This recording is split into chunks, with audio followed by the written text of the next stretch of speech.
ঢাকা বিভাগে জেলা আছে 13টা, সেখানে মনোনয়ন পেয়েছেন 19 জন। এই 19 জনের মধ্যে বিএনপি 14 জন, 11 দলীয় জোটের 5 জন। চট্টগ্রাম বিভাগের জেলার সংখ্যা 11, এখানে ইলেক্টেড হয়েছেন এখানে 9 জন। এটা বিএনপি 7 জন, 11 দলীয় জোটের 2 জন। বরিশাল বিভাগে এখানে জেলা 6টা, এখানে ইলেক্টেড হয়েছেন বা মনোনয়ন পেয়েছেন 3 জন। এরা বিএনপির 1 জন, 11 দলীয় জোটের 1 জন, স্বতন্ত্র জোটের 1 জন। খুলনার 10টা জেলা, এখানে ইলেক্টেড হয়েছেন 4 জন, বিএনপির 3 জন, 11 দলীয় জোটের 1 জন।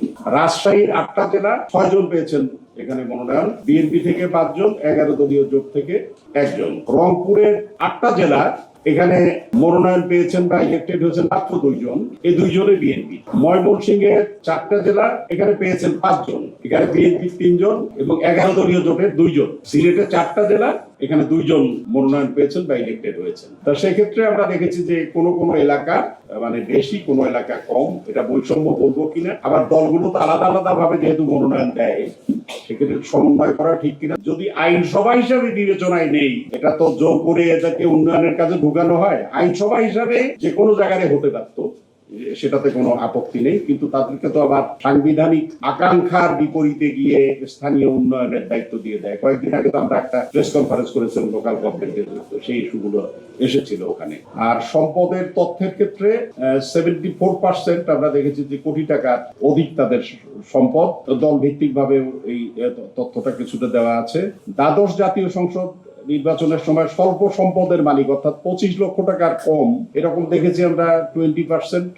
অধিক যেটা ছিল, এটা 68% ছিল। তো এই জায়গায় আমরা দেখেছি সম্পদের ক্ষেত্রে যে দ্বাদশ জাতীয় সংসদের তুলনায় ত্রয়োদশ জাতীয় সংসদের সংরক্ষিত আসনে স্বল্প সম্পদের মালিক তাদের ইলেক্টেড হওয়ার হার এটা হ্রাস পেয়েছে, আর অধিক সম্পদশালী যারা তাদেরটা বৃদ্ধি পেয়েছে। ঋণের ক্ষেত্রে আমরা দেখেছি যে 10 জনের এখানে তাদের ঋণ আছে। এর আগের বার ছিল এখানে 13 জন। এই 10 জনের মধ্যে কোটি টাকার বেশি ঋণ গ্রহণ করেছেন 4 জন। এরা সবাই বিএনপি রাজনীতির সাথে জড়িত। দ্বাদশ জাতীয় সংসদের সংরক্ষিত আসনের যে ঋণ গ্রহীতা যে প্রার্থী যত ইলেক্টেড যত ছিলেন, তার চেয়ে এবার কিছুটা কম। সংসদ সদস্যদের মধ্যে আয়করের ক্ষেত্রে হলফনামার যে আয়করের তথ্য আছে, সেখানে দেখেছি যে 80%-এর এটা তথ্য পাওয়া গিয়েছে। এইবারের অনুযায়ী, আরপি অনুযায়ী প্রার্থীদেরকে আয়করের দেওয়াটা বাধ্যতামূলক এবং এটাও আপলোড করার কথা ইলেকশন কমিশনের ওয়েবসাইটে। কিন্তু আমরা দেখেছি যে ইলেকশন কমিশনের ওয়েবসাইটে আয়কর বিবরণীটা নাই, শুধুমাত্র এই হলফনামাতে যতটুকু আছে সেটুকু তথ্য আমরা এখানে দিতে পেরেছি। এখানে এইচএসসি আছেন 4%, এসএসসি আছেন 2%, স্বশিক্ষিত আছেন 2%, এসএসসির চেয়ে কম শিক্ষাগত যোগ্যতা সম্পন্ন 1 জন, এটা তিনি সশিক্ষিত ভাবে এখানে করেছেন। নারীদের ক্ষেত্রে, শিক্ষার ক্ষেত্রে আমরা দেখেছি দ্বাদশ জাতীয় সংসদে 76% উচ্চশিক্ষিত অর্থাৎ স্নাতকোত্তর মিলেছিল।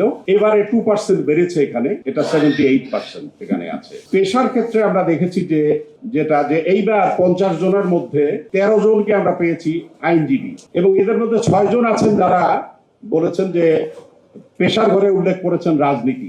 এই রাজনীতি যারা পেশার ঘরে উল্লেখ করেছেন, বিএনপির 2 জন, জামাতের এখানে 4 জন, 11 দলীয় জোটের 4 জন, আর বিভিন্ন পেশার সাথে আছেন 8 জন। 3 জন আছে যে কোন পেশায় উনি আছেন এই ঘরটা পূরণ করেননি।